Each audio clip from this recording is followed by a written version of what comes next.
I never thought I'd be standing on the precipice of something new at this stage of my life, something that made my heart race in ways I hadn't felt in years. I was 39 years old, in the middle of being young and old. Between who I used to be and who I was evolving into, I felt trapped. My world used to feel lively and full of life, and I had been married to him for nearly 20 years. However, that brightness diminished with time. Passion became a duty, and love became a routine. My husband, who used to be full of energy and excitement, now seemed to be happy with quiet spending evenings apart and accepting life's predictable course. I still yearned for more. Myself, I still desired to be felt, heard, and seen. I don't know when my son Jack started to notice how I had changed. Perhaps he had always. He was now 18. Mature, self-assured, and perceptive in a way that occasionally unnerved me. Although we had always been close, it felt different to have him around lately, as if he were taking care of me instead of the other way around. "Are you happy, Mom?" One evening, while we were standing in the kitchen, a straightforward question was posed. There was silence in the house. The ticking of the clock reverberated between us, and my husband had gone to bed early. As I stirred my tea, I chuckled quietly. "Why would you ask that?" "Of course, my love." Jack folded his arms and leaned against the counter. I looked into his eyes, surprised by the intensity of his eyes, because you don't seem like it. When had he grown so wise, so experienced? The young boy who clung to my side had changed. The fact that he was now a young man struck me more strongly than I had anticipated. I let out a sigh as I looked down at my mug-holding hands. I acknowledged that life simply changes sometimes. Even though people change, you shouldn't give up on life. His voice was full of concern as he spoke quietly. "Mom, you used to be so energetic. What took place, I wanted to share everything with him. The isolation, the silent pain of being invisible, the desire for something special. However, some burdens weren't his to bear because he was my son." I grinned as a result. "Really? Danny, I'm all right." He appeared unconvinced. In the weeks that followed, I became increasingly aware of Jack's constant presence, his checking in his attempts to engage me in conversation, and his ability to make me laugh. His protective nature had changed over the years. He was no longer just my son. I was starting to rely on him. We had not gone for a walk in years until one evening. The city lights were twinkling in the distance, and the air was cool. I felt free for the first time in a long time. As we walked side by side, I said, "Tell me something. What do you personally envision for the future?" Jack remained silent for a while before responding. "I'm not sure yet, but I'm certain that I want to live a regret-free life." I gave a longing smile. "That is a commendable objective." "How about you?" he inquired. I stopped moving. It was a surprise question. I had been a wife, mother, and caregiver for a very long time. My aspirations and desires had been suppressed and buried beneath obligations. However, as I stood there beneath the crisp night sky, I came to a realization. I did not wish to disappear. Being merely a shadow of my former self was not what I wanted. I desired to experience life once more. "I think I want to start living for myself again," I said. Slowly, Jack grinned. "Excellent." Suddenly, something changed. For the first time in years, I was eager to see where this new path would lead me, even though I had no idea. A gentle tune lingered in the air as we strolled through the silent streets, encircling us like a whisper from the past.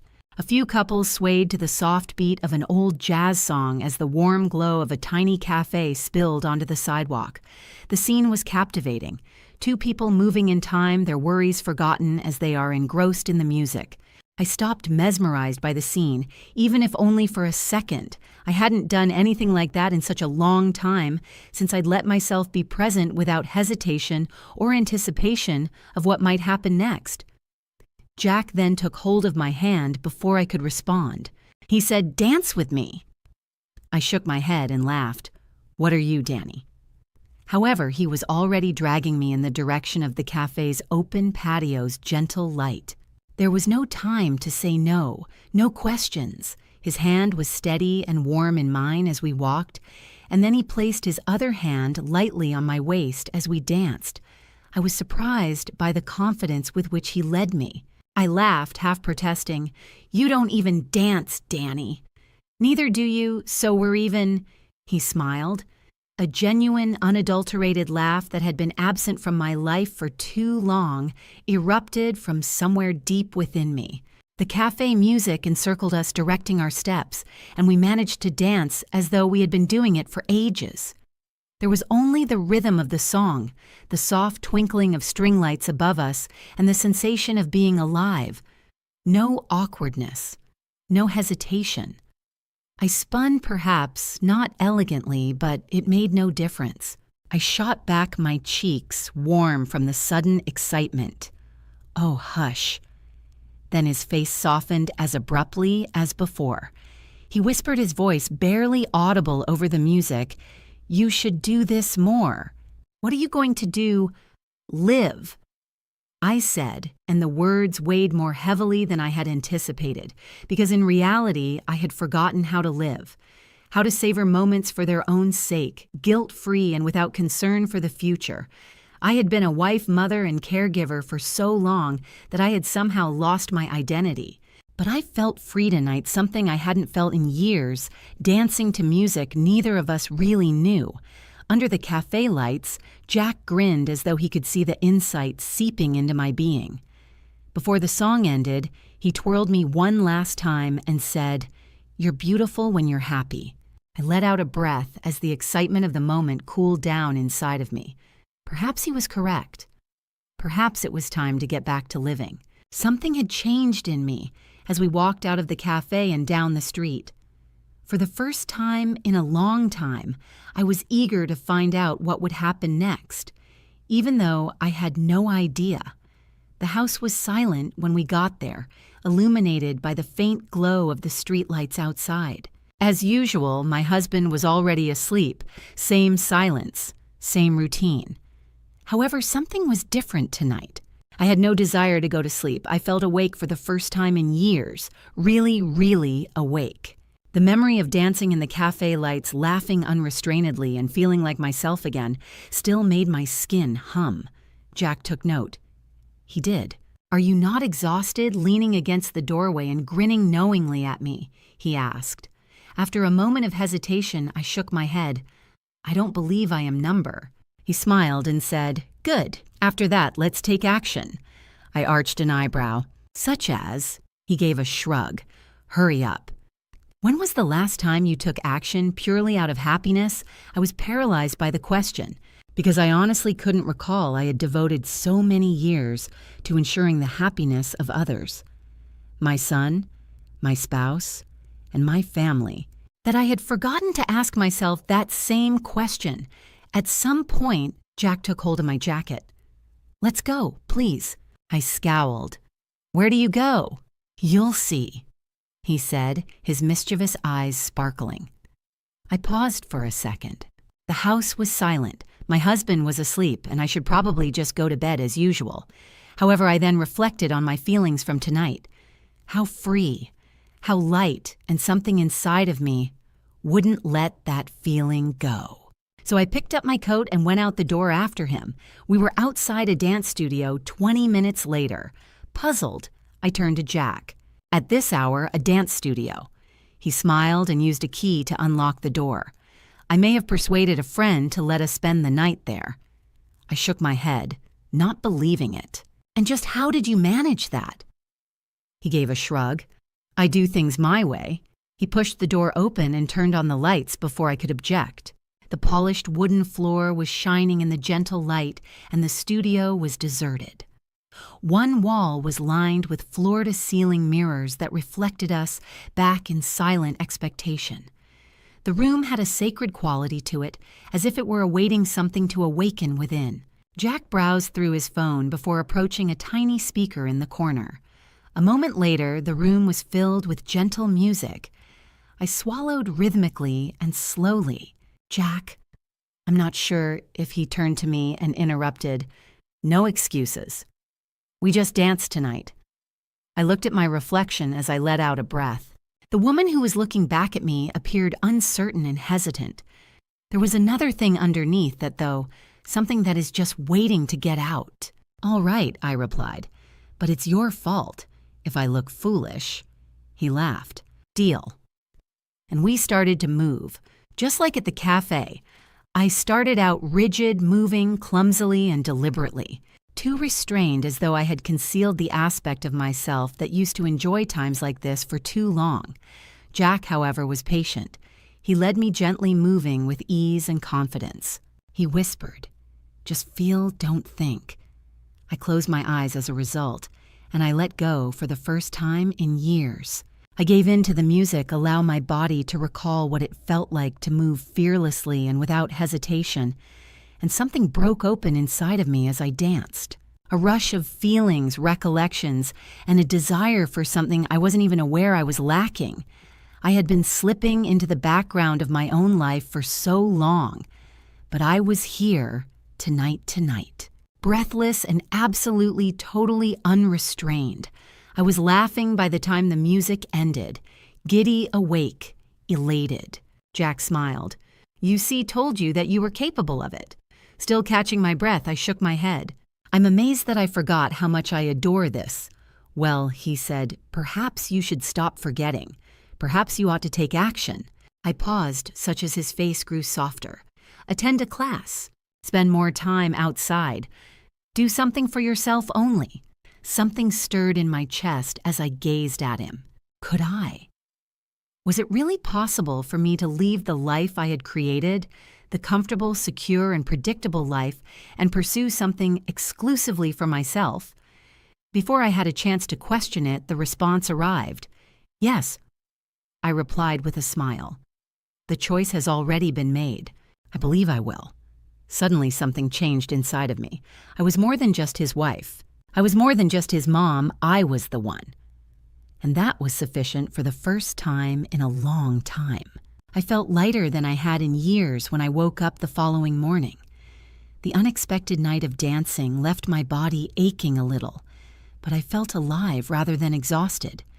The excitement from last night was still pulsing through my veins as I stretched. The movement of my body, the way I had given myself permission to relax, it was euphoric. When Jack entered the kitchen with a smile on his face, I was still experiencing that emotion. He reached for the coffee pot, teasingly saying, "You're still glowing." Even though I rolled my eyes, I couldn't resist grinning. Last night was enjoyable, so he said, "Let's try again." I arched an eyebrow. Once more, he sipped his coffee while leaning against the counter. Why stop now, I thought. You need to learn something new if you want to take this seriously.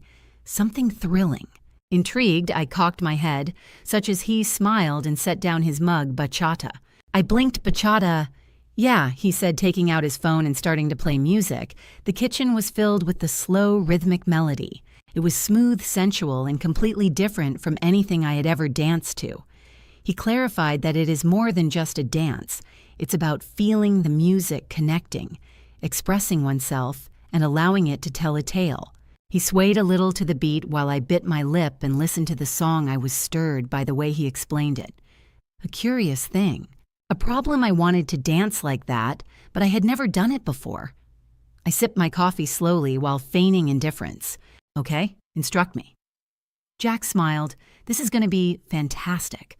We pushed the furniture out of the way and made room in the living room that evening. My chest began to flutter with a nervous excitement as soon as the music began. "All right," Jack said, moving ahead of me. Fluidity and maintaining a relationship with your partner are key components of bachata. Moving isn't the only thing involved. It has to do with emotion. I took a deep breath and nodded. "Show me," guided to his shoulders. He took my hands. Side to side with the beat is the first step. Tap 1, 2, 3. Initially hesitant, I followed his example. The beat was addictive, rich, with a deeper quality, but slower than salsa. It was almost personal. With his hands firmly gripping my waist, he whispered, "Good." Let's now include the movement of the body. With every step, he rolled his hips slightly, and my cheeks began to flush. Calm down, he said. I think you're overanalyzing it. I insisted that I was at ease. It was all in his smirk. Then demonstrate it. I shook off my nerves and let out a breath. I let the beat seep into my bones by closing my eyes for a while. Upon opening them once more, I moved more fluidly, mimicking his movements and allowing my body to follow his. Better, he whispered. Everything else vanished as the music swirled around us and filled the tiny gap between us. There was more to it than just dancing.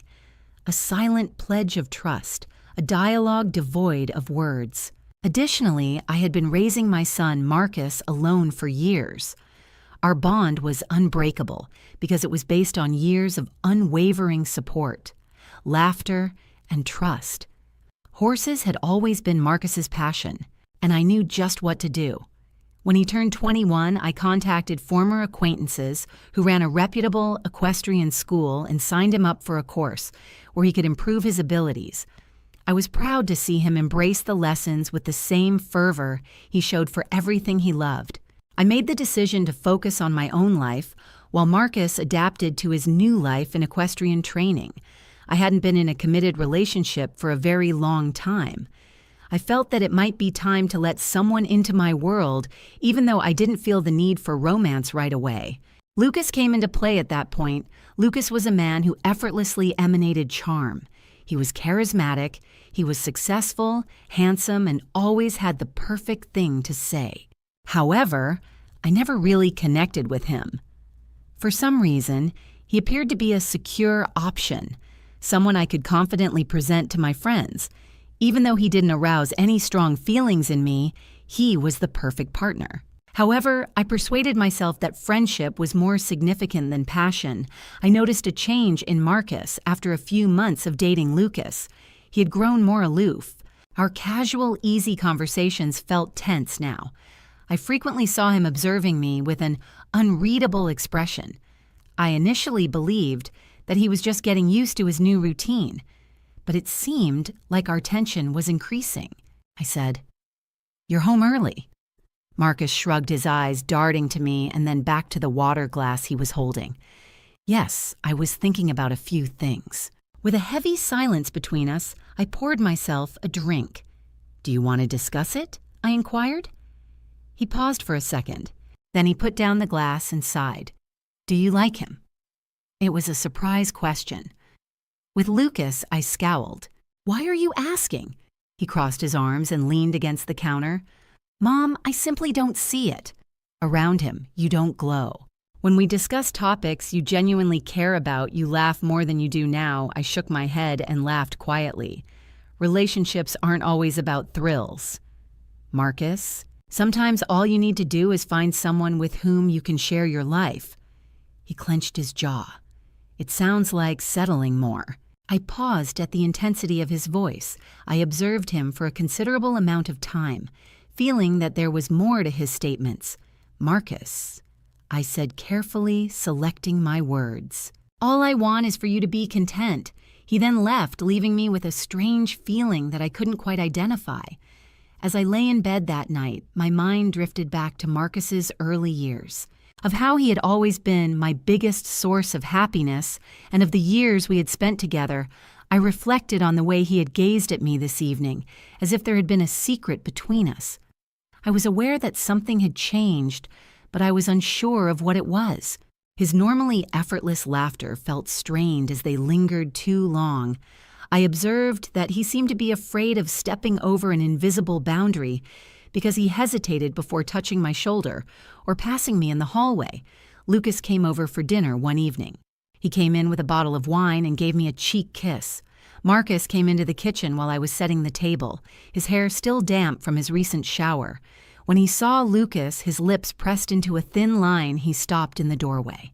I looked at him and remarked, "You're just in time to eat." His voice was tight as he answered, "I already had something." His gaze remained fixed on Lucas. Lucas laughed. "Sit with us for a while, child." Marcus's mouth clenched. "I am not a child." "Lucas, Obviously, amused, raised an eyebrow. Yes, it didn't mean anything. I let out a breath, feeling the tension between them growing.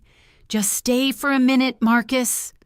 He remained motionless for a moment before slowly bringing out a chair and taking a seat across from Lucas. He hardly spoke, hardly touched his food. I made an effort to keep the conversation light, but every now and then I noticed him staring at me with an unreadable expression. I didn't discover Marcus sitting by himself in the living room gazing into space until Lucas had left later that evening. After a moment of hesitation, I sat down with him on the couch. "What's the matter with you?" Gently, I inquired. After a long period of silence, he turned to look at me. Something else was in his eyes now, something I couldn't quite put my finger on. Marcus said, "You're not in love with him." My heart skips a beat at his assurance. "Marcus," he cut me off before I could finish. "You don't. You believe that you should be with him because it's the proper thing to do." I took a deep breath. The truth weighed heavily on my chest, but I wanted to argue and tell him he was mistaken. Lucas wasn't loved by me. Actually, I never had. He was practical. He helped me fill the voids in my life. Marcus's voice had a peculiar quality that caused my heart to race. He took a step toward us, bringing us closer. He put his hands in his pockets. His sharp features and the flicker of something in his expression that I wasn't yet ready to identify were highlighted by the long shadows cast across his face by the golden light of the setting sun. His voice was lower than usual as he said, "I enjoyed watching you. You appeared unrestrained." I felt my hold on the reins tighten as I swallowed. Marcus nodded his eyes, darting across my face and then focusing on my eyes. It felt good. He seemed to be looking for something like permission or an answer, and his gaze felt heavy. The quiet lingered heavy and dense. My skin felt too warm even though the air was cool. I could hear my heartbeat too loudly. I cleared my throat and took a small step back. "We ought to retrieve the horses." Marcus blinked as though he were awakening from a daze. He let out a breath and shook his head slightly, almost amusedly. "Yes, exactly." However, the enthusiasm between us remained as we escorted the horses back to their stalls. It only got worse. Every time he stole a glance or touched my hand when we reached for the same buckle, I sensed it. I felt an electric charge with every slight touch. Marcus was no longer concealing something that I tried to ignore but was unable to do so. After we were done, he watched me brush down my horse while leaning against the stall door. He wasn't attempting to appear casual, even though his arms were folded across his chest. He appeared intense, if anything. I forced a laugh as I swallowed hard. "He didn't deny that you were staring again." I paused, then looked him in the face. "Marcus, my life is good. I'm independent, I have my own business, and I've brought up a son I'm proud of.